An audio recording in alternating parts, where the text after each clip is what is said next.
Welcome to Maritime Pakistan, your gateway to the fascinating world of oceans and the opportunities they present to every one of us.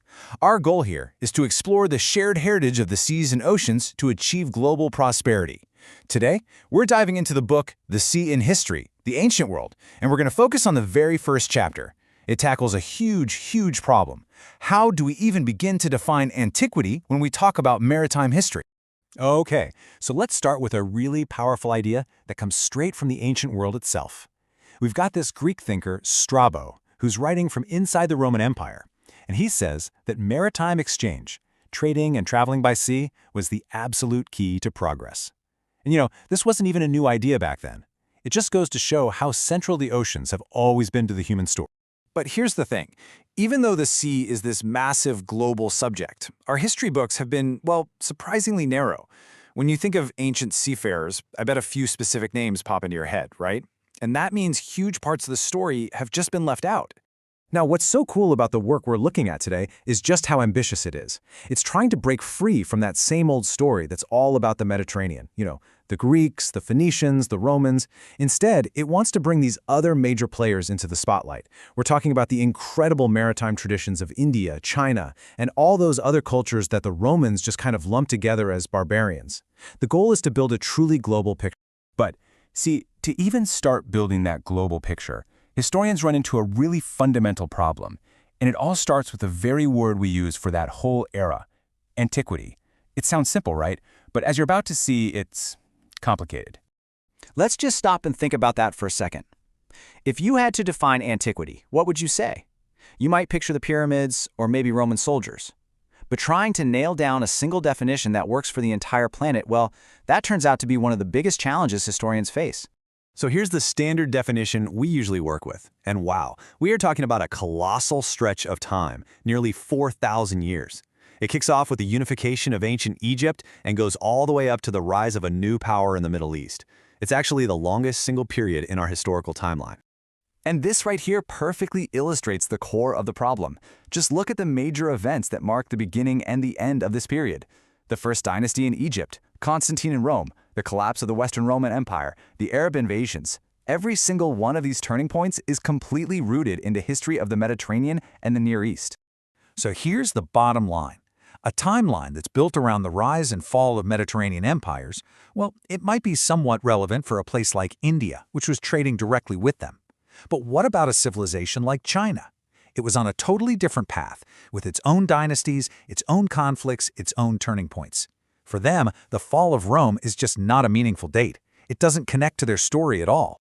So how in the world do historians get around this? How do you write a global history when your basic timeline doesn't even fit the globe?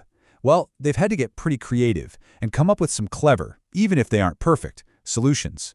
One of the main tools they use is this concept called proto-history.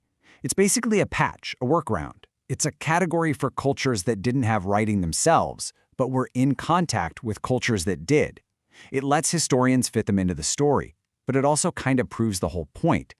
These categories are based on levels of cultural development, not on some shared universal clock. And the author of the chapter we're looking at, Pascal Arnaud, he just puts it perfectly right here.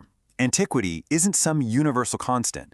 It's a regional idea that we've tried to stretch to cover the entire globe, and it just doesn't quite fit. That's the methodological hurdle in a nutshell. Okay, so on top of that big abstract problem of time, there's a very real, very practical problem. There's a massive, and I mean massive, imbalance in the actual historical evidence we have to work with.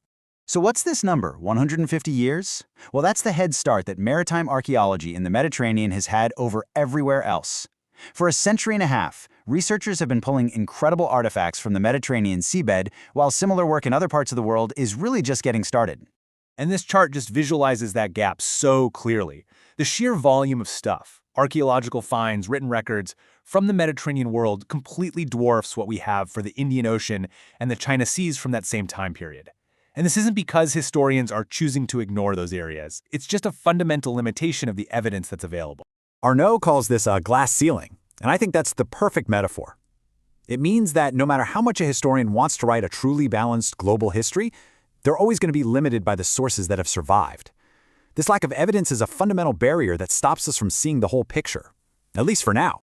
But here's where it gets really exciting. In spite of all these huge challenges, the push for a truly global maritime history is gaining more steam now than ever before. So let's look at why this is all happening right now.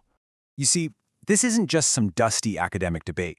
We're seeing countries like China, India, Oman, and Qatar pouring money and resources into rediscovering their own maritime histories. The past is being actively connected to modern national identity, even to things like sovereignty claims.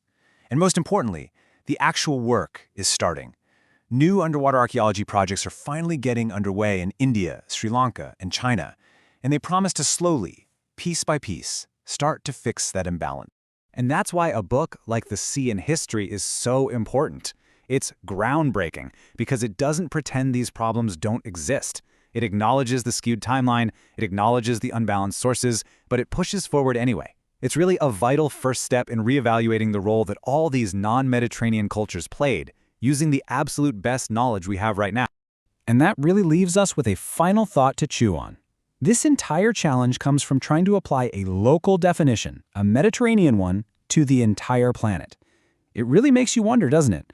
What other stories, what other histories have we all just accepted as fact that were really shaped not by the world as it was, but by the limits of just one particular map?